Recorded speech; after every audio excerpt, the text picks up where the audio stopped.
আসসালামু আলাইকুম বড় ভাই। বড় ভাই একটা কথা হলো কি ভাই, ঈদ চলেছে ভাই, আর আমরা তো অভাবে আছি ভাই, যদি একটা ব্যাট কিনে দিতেন ভাই খেলতে পারতাম আর কি ভাই। ও বুঝলাম, কিন্তু তোর লগে এটা চিন্তা আছে কেটা? এত ভাই, এত ভাই কষ্টে ভাই, কষ্টে ব্যাকগ্রাউন্ড দিতে ভাই। ও আচ্ছা শুন, বাইদন বিদেশ চাইয়া খুব অভাবে আছি, তোর এখন দিতাম না।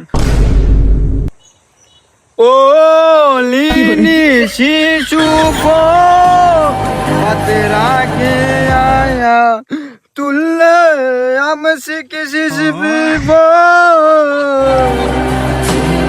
आजीबे के मिली शिशु को फतरा के आमया आशी पाया निशानी में आशिबे के मिली शिशु